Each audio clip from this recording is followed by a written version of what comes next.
dropping down draft boards because somebody has to? I don't know. Well, you say it in the article, Derrik, and you say it right on. But one thing I've noticed is all Oregon players suddenly get a soft reputation. You know that this is some evaluator or some coach who's an SEC guy, and it's like those Northwest hippie avocado toast guys. You know that's just radiating from them, and that's why every Oregon guy, that one's soft. That was Justin Herbert was soft. Every year the top 3 Oregon guys are soft. I don't know where it comes from. Hi, everybody. Welcome to the Football Outsiders live cast / live stream / podcast / whatever we call this thing. You are watching us live on your Twitch or YouTube. You are listening to us afterwards on the Football Outsiders podcast network. Welcome to all of you for another one of our exciting free agency previews. And today I'm joined by Mike Tanier, as always, and Derrik Klassen, who is handling the NFC North for Football Outsiders Almanac 2022, coming to you in July of 2022 with a beautiful blue and yellow cover that I'm looking forward to. The last 2 covers looked similar because black and pewter are similar colors, but I want to go really bright blue and yellow with this one. So like Chargers? Chargers blue? Rams. Rams blue. Oh yeah, I forgot they won the Super Bowl. Remember the Rams winning the Super Bowl? That was a few days ago. And yeah. When's the parade? Los Angeles are wondering, when is the parade? Are they doing anything to the Hollywood sign? Did you guys see the Hollywood sign? They changed the Hollywood sign to say Rams House. Yeah. But they did it with really flimsy replacement lettering, so you could kind of see the letters through the other letters. It was... Yeah, like 4 of the letters are like, they're not even legible. But Hollywood. I mean, good on the Rams fans, even though they didn't really attend the parade in the numbers that like parades in other cities get. But there's no downtown. I mean, I was in downtown Los Angeles, but it's not a downtown the way Center City, Philadelphia is a downtown, et cetera. So I'm guessing people were celebrating, but no one converges on that like 10-block Civic Center, Convention Center radius. At least that's my impression. Right. Plus, even if the Rams have more fans in LA than they had in St. Louis, those fans are much more geographically spread out. And so the idea of driving into Center City, LA to go to the parade is more difficult if you are an LA Rams fan and you live in like the San Bernardino Valley and you're 2.5 hours away or something. Right. I also think there's something sort of perfect about them being like this mercenary team and then winning a Super Bowl in a town that like nobody really cares that they've won a Super Bowl. I think it's like perfect. I think my guess is that the number of Rams fans in LA is bigger than the number of Rams fans that they had in St. Louis. It's just that as a percentage of the number of people who live in LA, it's much smaller. Right. Because the population of LA is so much bigger that you could like have much lower percentage of people actually care about your team and have it still be more people. Makes sense. I agree. But anyway, the Rams will compete with 4 NFC North teams next year. So those are the teams we want to discuss here. And you can ask us questions and bring on comments if you are watching live on YouTube or Twitch. And a reminder, that's why you want to watch live at 1 o'clock. 1 o'clock Eastern time when we do these live, because then you can talk to us about these teams. So let's start with the Green Bay Packers. And they were, of course, the division champions last year. And Mike sent me a message before the show that we should just assume that Aaron Rodgers is coming back. And I said, it's actually it's kind of interesting to not assume that Aaron Rodgers is coming back. Right.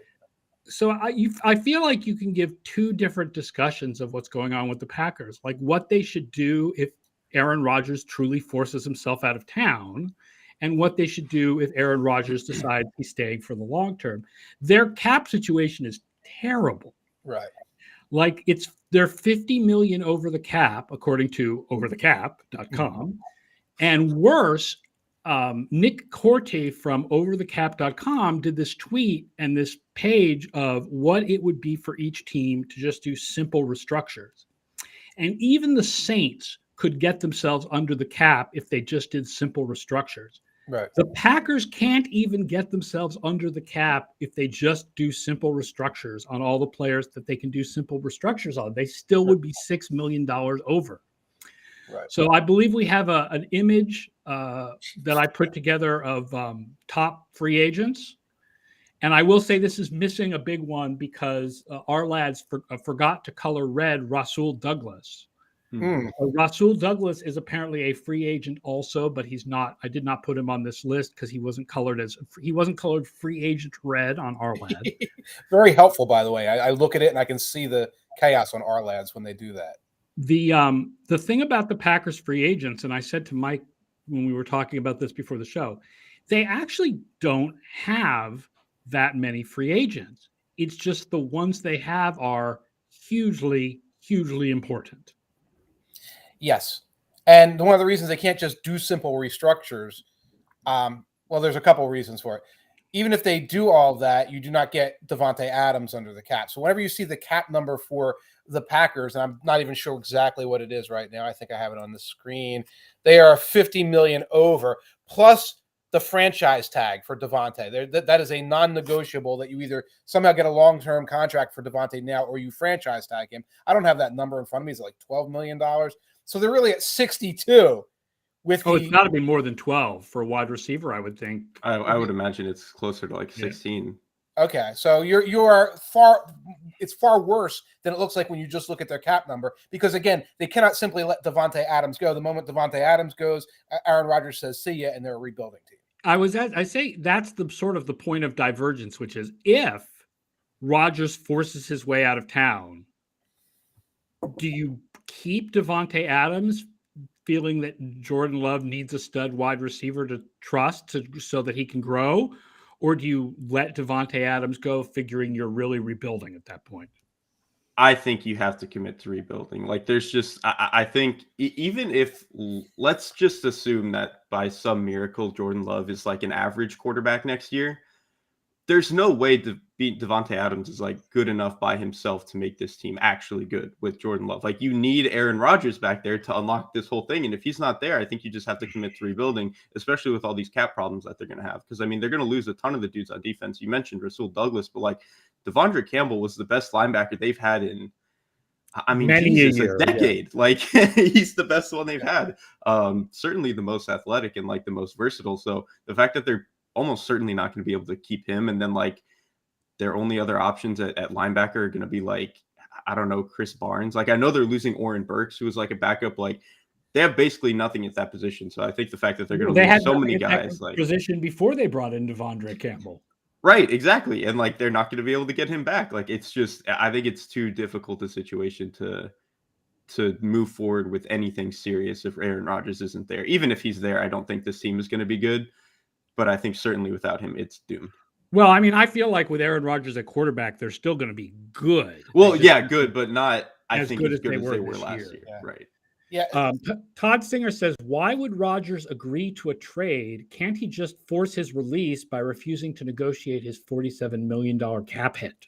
He could also be forcing his, okay, we're going to keep you and completely work around you and have to gut everything else to keep you. So that sort of bluffing game, while it's par for the course with the Packers and Rodgers to play like mutual assured destruction bluffing, that's not necessarily a slam dunk move for him, especially when, you know, a restructuring could be useful to him, or a trade where he can go and like he can restructure elsewhere might just be a better move for him than saying, okay, let's dig our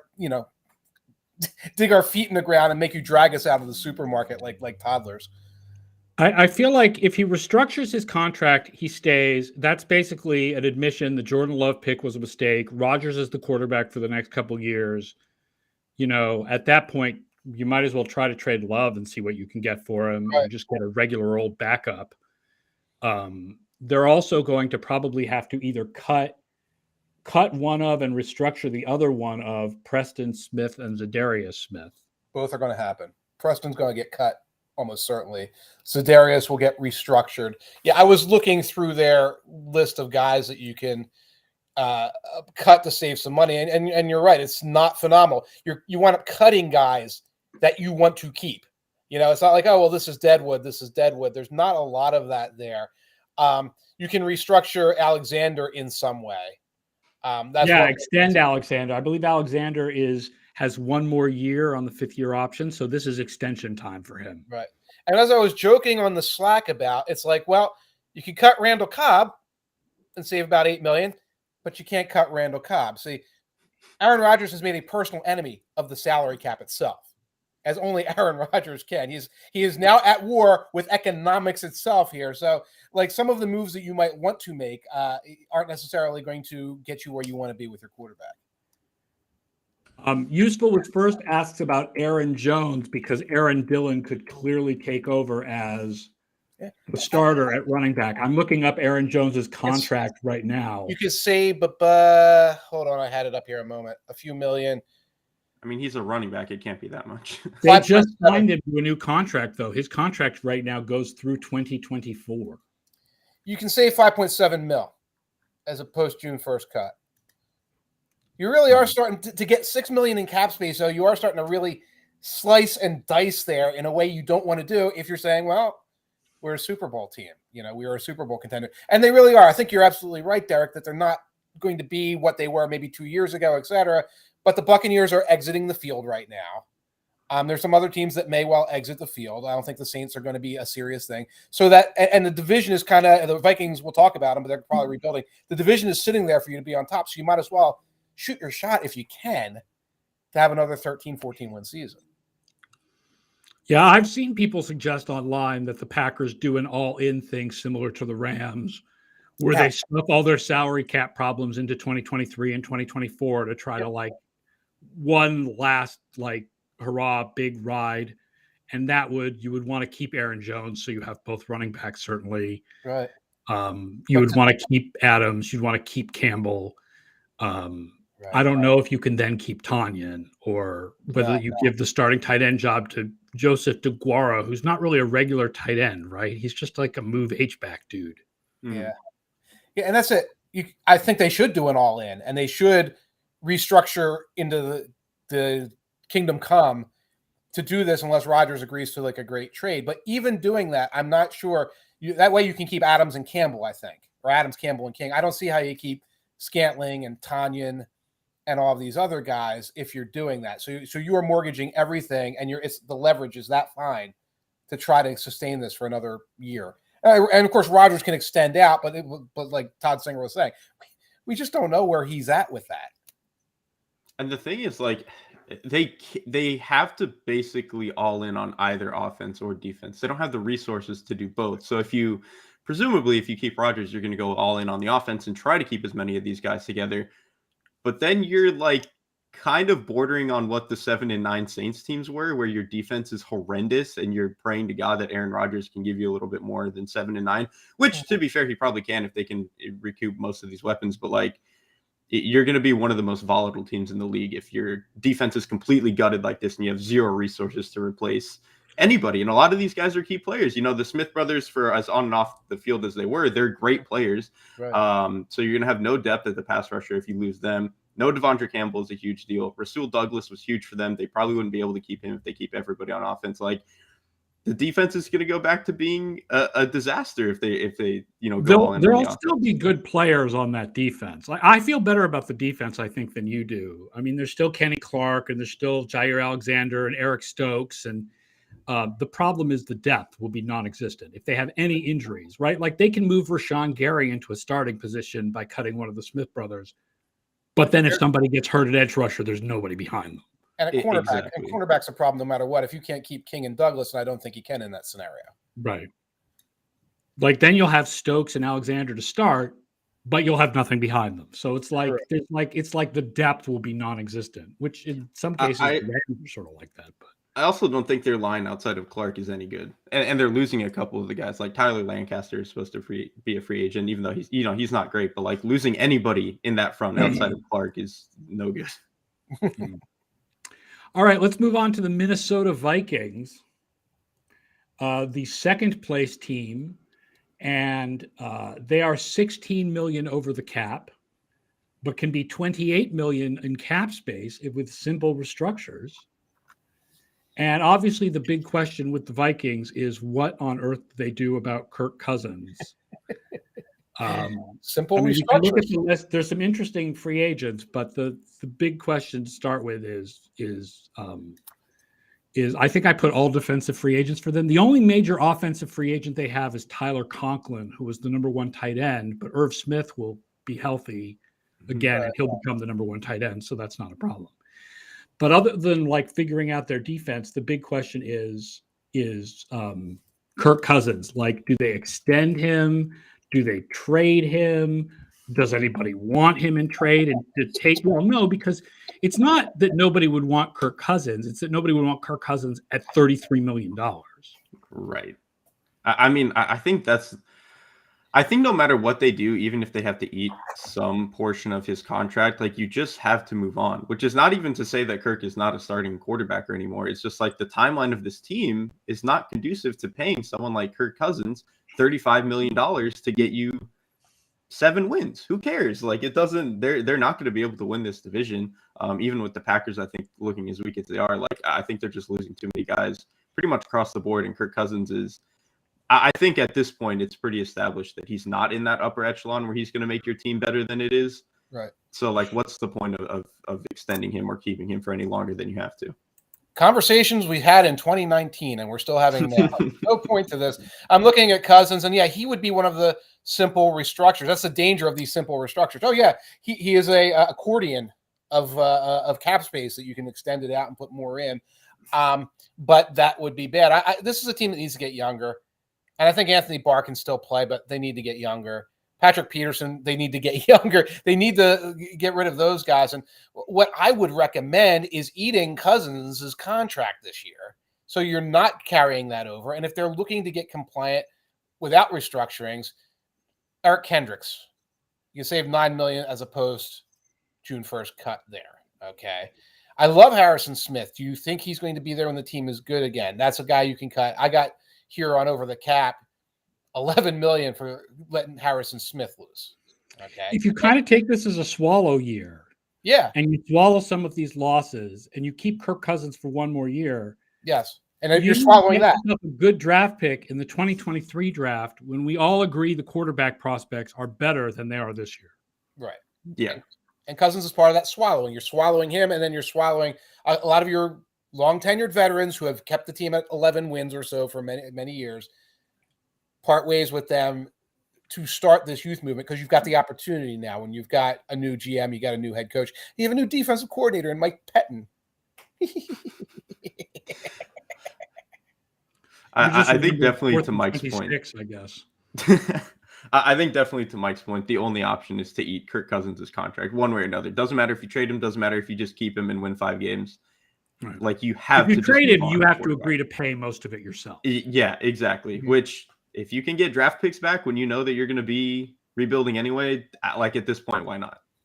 It's funny how there's this tier, the Rodgers, Wilson, the reach tier, Watson. Then there's the Carson Wentz, Jimmy Garoppolo, semi give up on life tier, and then there's Cousins right in the middle of them for a team that might want to see the worst of both worlds, the best of both worlds. I'm not even sure what that is, but it's hard to even fit him into a category right now that some team's going to say, yeah, this is the over the top guy. The Broncos don't have John Elway running the shots anymore, so I don't know who's going to look at Cousins and say, this is the solution here. Well, I mean, if Cousins goes to Denver, I think maybe he's a little bit better than Teddy Bridgewater. But yeah. Oh, yeah.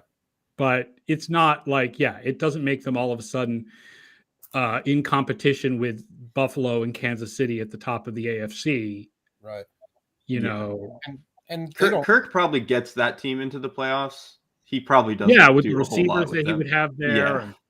Yep. They'd have been the Raiders instead of the Raiders. And it would have been fine, and it would have cost $30 million. And if you look at their cap situation, that's not. No one has $30 million or $40 million of cap space for Kirk Cousins. No one in this world has that. Oh, thank you. Fake News says Ed Donatel is the defensive coordinator. Speaking of old names, Pettin is an assistant coach, old hand for the mostly young staff. But Ed Donatel is another old name running the defense in Minnesota. So it's an interesting. I mean, they're going to the Rams model. I would think the Kevin O'Connell. It's another Sean McVay acolyte getting a head coaching job. So I like it when offensive coordinators are promoted They got an old defensive coordinator. Say, you're in charge. I'm going to draw X's and O's. You go in there and yell with those crazy guys over there. And they give them complete control of the defense. When a defensive coordinator rises up, he looks at the offensive coordinator and says, "One interception and you are dead to me." But they really need to rebuild their secondary. You know, if you think Peterson's old and probably goes, Mackenzie Alexander goes, right? Gladney, they drafted Gladney. Gladney had off-field problems, so that's gone. It's basically just Cameron Dantzler, and then that's it, like a cornerback. Yeah, I was mocking a cornerback to them for the mock draft that's coming on Monday at Football Outsiders. But I'm not going to say which cornerback I mocked to them because I don't have the document loaded right now.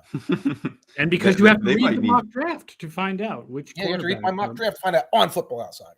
Yeah, I mean, at this rate, they're going to have to move Cameron Bynum like back to corner because they drafted him as a corner, moved him to safety, and it's like, well, if you don't have anybody else, you might just have to play it. Yeah, Cameron Bynum, his name is missing letters. Camryn. Oh. I feel like there need to be more vowels in there.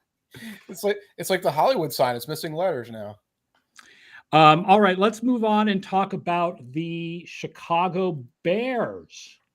The Chicago Bears actually have the most free agents, I believe, of any team in the NFC North, according to an analysis that I saw. 41% of their snaps are now free agents. And I couldn't even get all the big ones onto this graphic. They have $29 million in cap space, or $66 million if they do simple restructures. So they can have a lot of cap space, and they can be really active in free agency if they want to. But of course, they have no number one pick. Like on this list here, I didn't put Bilal Nichols, one of their defensive linemen. Mm-hmm. I didn't put Christian Jones and Alec Ogletree, who are the inside linebackers. I didn't put Jimmy Graham, who's pretty dead at this point. Yes. I didn't put Jason Peters because I figured Tevin Jenkins is their left tackle since he was supposed to be before he got injured last year. I didn't put Marquise Goodwin or Tanier Bird, who are like their wide receiver depth is gone at the end of this year. Like the Bears have a lot of free agents, but a lot of money to add people.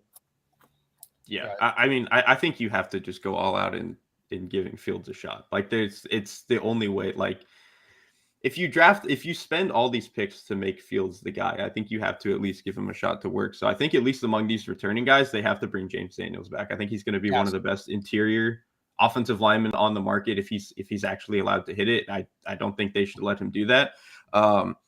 Oddly enough, I actually think even though what I just said was give Fields a bunch of resources, I think letting Allen Robinson walk is fine because I for whatever reason that connection just awful this year. It just wasn't there. I think Allen Robinson looked a little bit slower this year than his usual, but also there was just something off with that connection, which I don't even think it's a Fields problem either. Because you saw his connection with Mooney was fantastic. He had moments with Kmet that were fantastic. Something was just off with Robinson. So I think they would just need to retool there entirely. But I think at least as far as guys they need to bring back, James Daniels is number one priority by a mile. Agreed. What do you think from a scheme perspective, Derek, of the hiring of Getsy, who's a Packers guy? So I guess LaFleur style offense, which means Shanahan style offense. Do you think that sounds good for Fields? I mean, I think it's probably fine if they, do a bunch of the rollouts and really, get him moving and stuff and call a lot of those shot plays because he's extremely willing to take them. I mean, I think a lot of his best moments were trying to throw post balls that were into tight windows and he made it work sometimes maybe he didn't. So I actually think a lot of that stuff can work for him. To me, ideally, you make him Carson Palmer who can run, which I think is not necessarily what this offense is supposed to be. But I think, the Shanahan-esque style of offense is probably perfectly fine for him. By the way, Joey Sucks asks, is Dalton still on the books for next year? I don't think so. He comes off. He is a free agent. Nick Foles is still on the books. I believe that's $3 or $4 million as a cut that you can just pencil in right there. There are a couple of very cuttable guys at the bottom of that Bears roster. Yeah, I mean, they could keep Foles as the backup, but there's no need to. They could get other backups for cheaper. Right. Mm-hmm. But no, Dalton is a free agent again, and he'll go somewhere else as a backup again somewhere. Actually, no, Dalton is on the books. Really? Our lads has him as a free agent. Oh, it's only because of dead cap. Because it's a voidable contract.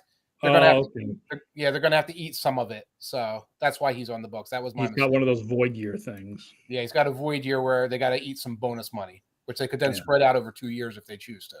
But he's gone, right? They're not going to keep him. He's gone.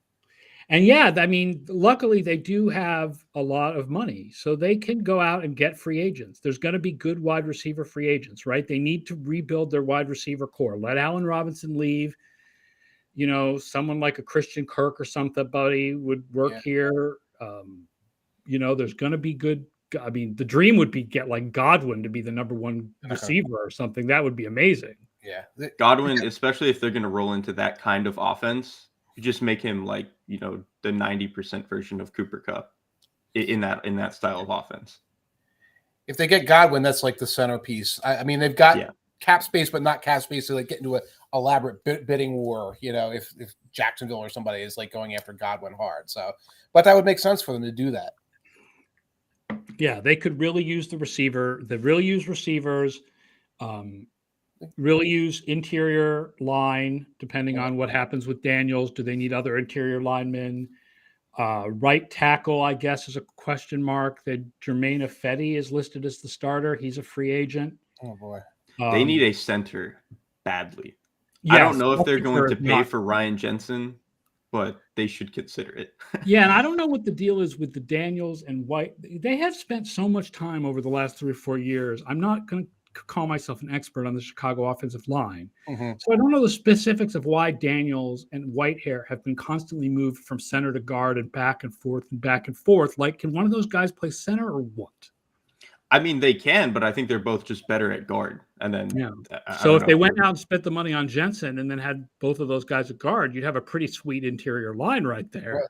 And you probably don't have any receivers now. Now you don't have any receivers. Now do you have the money to go out and buy the receivers that you need? Right, because Jensen's going to be out there. The Bengals are going to be bidders. The Bengals will be bidders for Daniels. The Cardinals, if they can scratch money together, will be bidders for a center. The Dolphins could be bidders for a center. And there's 2 centers in the draft. One is Linderbaum, who's going to go top 15. I think he's going to go super high. And the young man from Boston College, help me, Derek, on senior moment. Oh, Zion. Yeah, Zion Johnson. Yeah, who's really converting. In the midst of converting to center.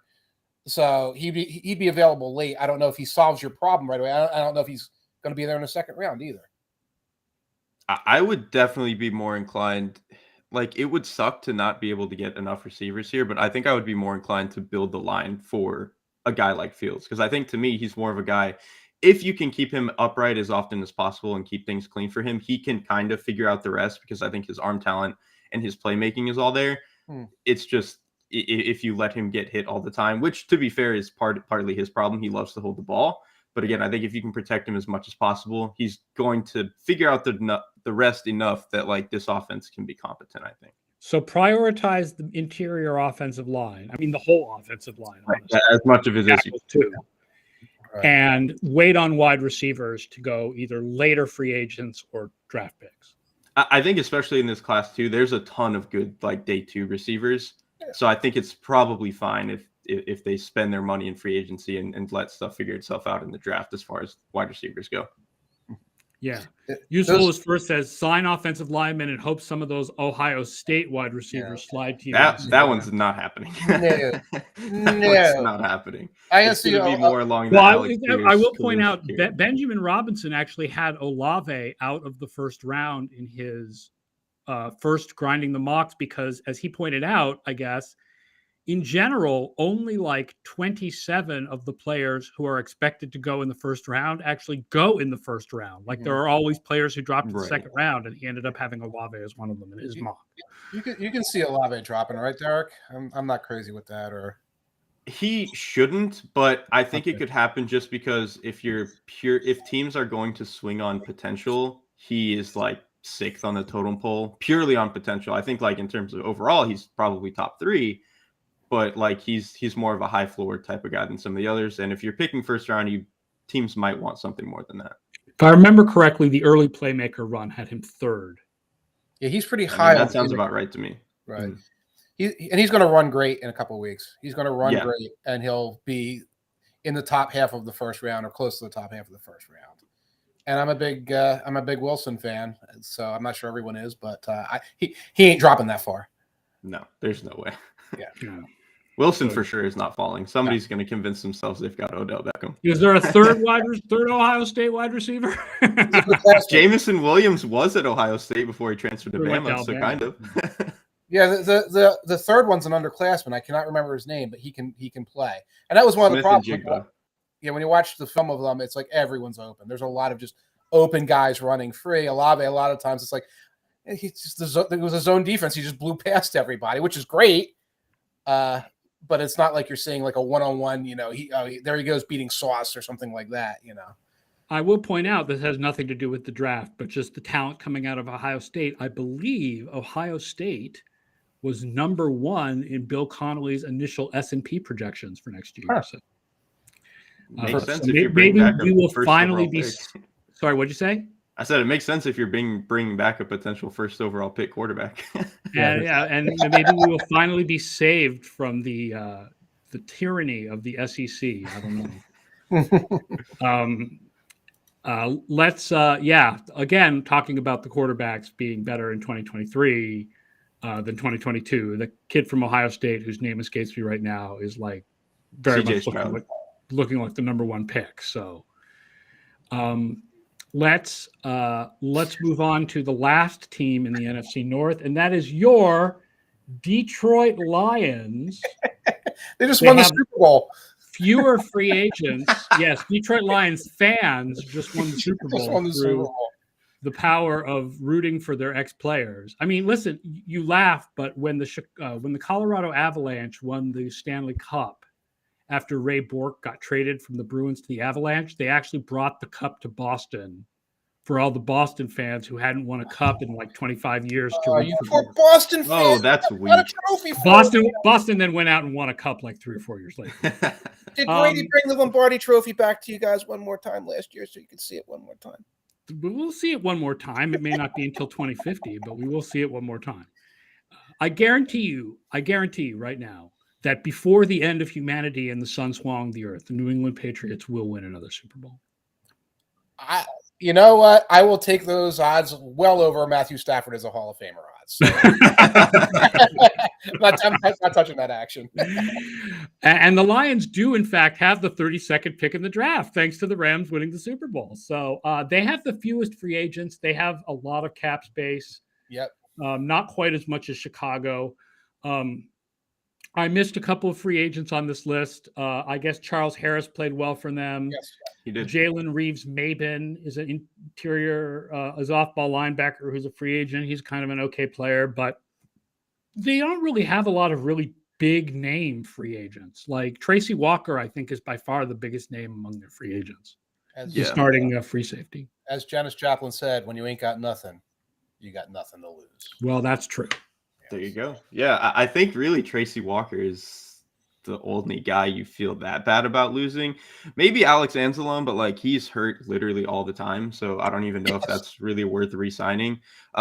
Josh Reynolds was better for them than I thought he was going to be, but not enough to where he won't cost any money. He won't cost much to bring back. Yeah, if you can get him back. Not like teams are getting in a bidding war for Josh Reynolds. So this is where the dropping and putting up together this list came, Yeah. Raymond could get some buzz on the free agent market. I think there's some interest in him. He's a returner / deep threat guy.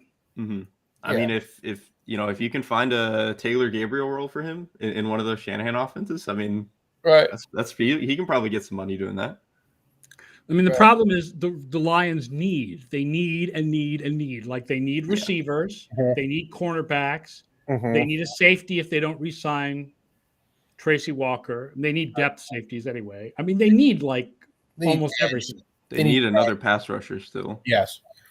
They need edge, and I'm guessing we're all thinking that they're going to go edge with the first pick in the draft. And it has to be, yeah. Whether it's Thibodeau or Hutchinson, they have I would lock them in with the defensive end. Right? The second pick, yeah. So. Right. So no matter what Jacksonville does, either they'll get Thibodeau, they'll get Hutchinson, or they'll get their pick of Thibodeau or Hutchinson. Exactly. Yeah. And I think they'll probably be pretty happy with either one. Yeah, they're not a team that can go veteran at the edge. They need to get the young guy who they can put in there for 5 or 6 years. So, at veteran, gosh golly gee, I don't know. Where you spend your free agent money when you're a team that's this destitute. I guess you look and you try to get that young veteran that you can just lock in for 3 or 4 year contract at any position in need. Iceman says some people are mocking Hamilton. I think that's the safety to the Lions from Notre number Dame. 2. I mean, that is a need to them, but I mean, taking a safety number 2 is a safety. If ever you gone think that Dan high? Campbell is taking a safety at 2, good luck. Good luck betting that one. Right. I mean, he's good enough. Like, Hamilton's fantastic, but like, I don't think that's happening. Like, even with the importance of the safety in today's game, I don't think a safety has ever gone that high. I'm trying to think. Like, they've gone in like 8, 9. Roy Williams for the Cowboys was like 7th or 8th overall. 4? I think Was Barry. or am I went, thinking like, of wide super receiver? high. Roy Williams was 4. Sean Taylor, useful as first to say, he was real high. He was like 5. Right. But more recently, it's more rare because that position is devalued, for a variety of reasons, whether or not that's accurate or not. But they're going to go edge. I don't see them going Hamilton and saying, okay, now we have a great interior, a great offensive line, and a great safety, and we're going to build outwards from those. Right. I mean, think it also that just makes 32 sense. the 32 pick could easily become a receiver. Right. We were talking about lots of good second round receivers. It basically, with the 32 pick and 32 and 34, with one of those picks, they have their first choice of any second round receiver. Basically, they can jump him and take him at the end of the first round instead and get the extra year on him. It could be the lottery pick, roll the dice quarterback in one of those too. Right. Actually, and that's the thing too. I think if you take a receiver, I think it's in terms of spending their money, it should probably be in the back end, the secondary, and like the receiver room. I think that's probably where they should be spending their money, and then spend some of their picks, at least their first pick on defensive end. I think they absolutely need one of those guys. And then, kind of like you mentioned, I don't really like any of these quarterbacks, but if they're going to take a swing on one, trying to get whoever is left at 32 or 34 probably makes the most sense, because they're also in a position where like they don't need the guy to be good right now. If he sucks for 2 years, who cares? Like, you're probably not going to be good within that time span anyway. If you take him at 32, not 34, you can lock a 5th year option on. I was going to just say, though, I don't know which quarterback that you want to like take a shot on is going to be left at 32. I would think that Pickett, Willis, and Coral will all go before that. Yes. It's going to have to be Howell, probably, would be my guess.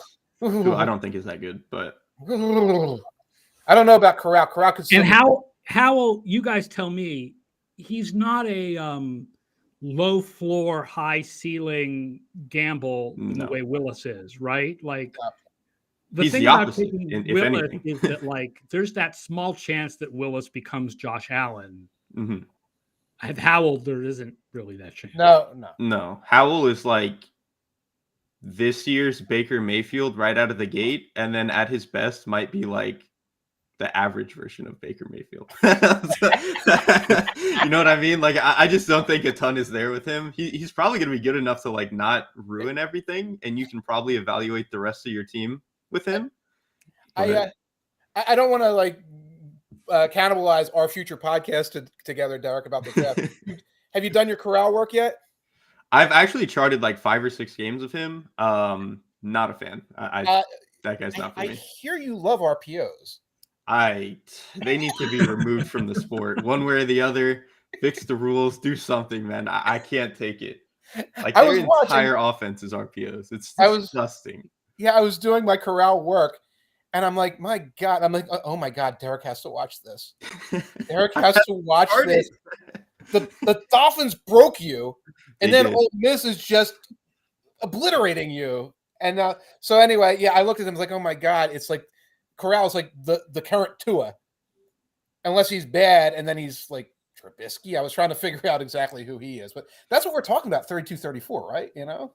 Trubisky is not a bad comp for Corral, actually. I kind of like that. Yeah. I feel like they have so many needs. I wouldn't want to take a gamble on having Mitch Trubisky. If the high side is Mitch Trubisky, I wouldn't want to take the gamble at 32 or 30. I'd rather just I don't want to either. Build the rest of the team and plan on using a pick in 2023. Because they'll probably be picking at least top 10 again, I would imagine. Yeah. Like, unless they're just the luckiest team ever, which is possible. You never know. But they're building something. I mean, it's so funny. Like, I feel optimistic about the Lions. Like, I like Campbell. I think that the combination of an ass kicking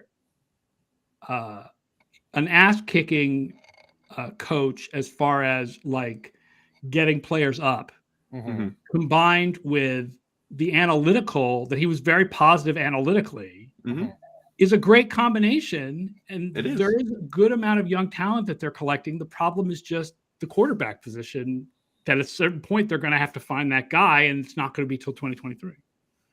And I think like a lot of their younger players, like even though the roster as a whole wasn't good enough to like show success for it, I think a lot of their younger players were actually pretty good, like especially up front.